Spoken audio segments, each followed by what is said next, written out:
Hey everyone, welcome back to Garnock Reviews. For today we're checking out a 2006 Rinker Fiesta Vee 342.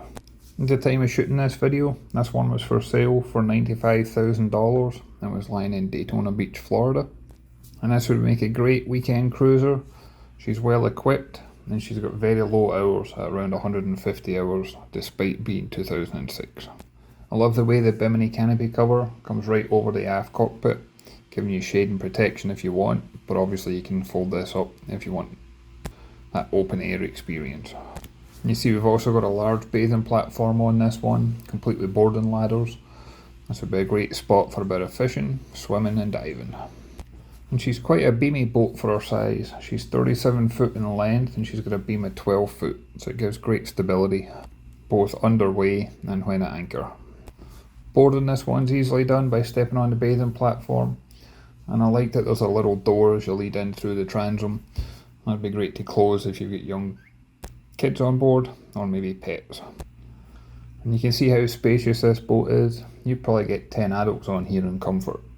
So on the starboard side we do have an outdoor wet bar area, including fridge and freezer, keeping your refreshments close at hand. There's a bench seating along the transom. This has got storage underneath, and there's also a cockpit table. And notice there's drinks holders and speakers everywhere on this boat. Moving forward, we've got an almost L-shaped settee, and I like the fact that this kept your friends and families close to you when you're at the helm. The seats are also pretty high up, so you get good visibility for everything around you, not only making it more enjoyable, but that also helps for some people avoid seasickness. And then moving forward, we've got the helm on the starboard side, as well as the obvious engine instrumentation.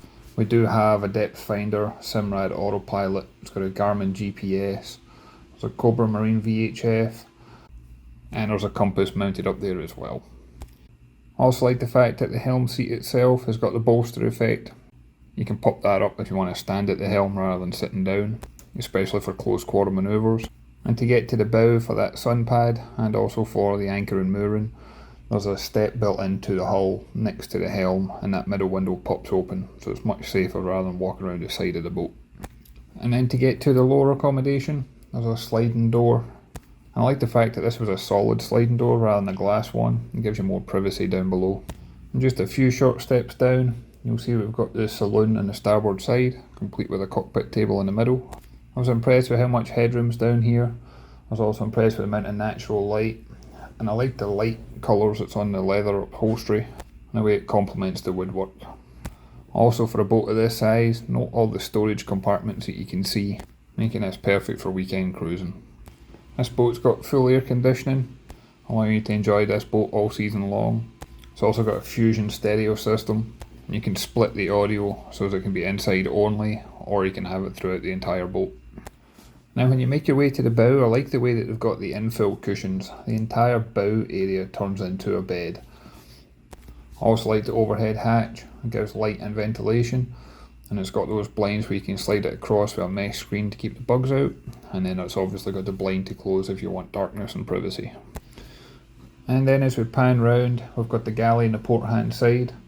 This actually has a built-in Mr. Coffee brand coffee maker. It's also got an Emerson microwave oven. That black door to the left of the microwave, that's your main control panel for the boat. You've got a 2-burner electric stovetop. Then you've got a good sized fridge and more storage down below. I also like the fact that most of the storage drawers and cabinets have got that push button lock system, so it means that everything stays closed while the boat's underway. And then as we keep heading round, next to the galley is where you'll find the heads compartment. And for a boat of this size, I was impressed with how spacious it is. It's actually got a separate shower compartment from the actual toilet.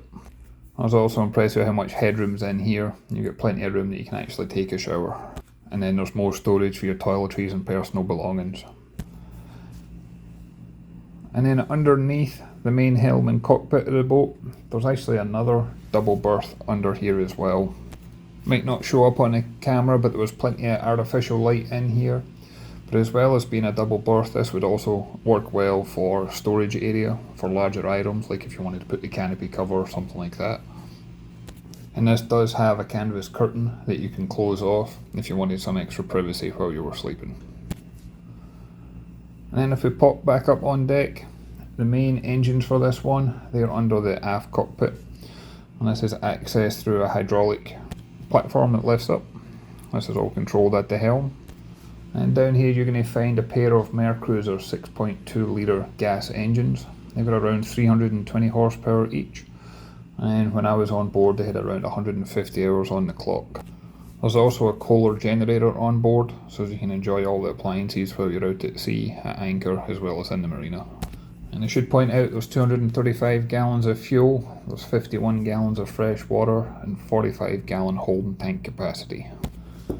This boat should have a top end speed, somewhere around the 30 mile an hour mark, and should be able to cruise all day in the mid to low 20s. And at cruising speed you should expect a range in excess of 200 miles, allowing you that perfect weekend cruise. As always, I'd love to hear your thoughts and comments on this one, so you can leave a comment down below. In the description I'm going to leave the details to contact the listing agent if you're interested in making a viewing or an offer. I'd like to thank them for allowing me the opportunity to step on board and share this video with you, and as always look forward to catching you on the next one. Thanks everyone.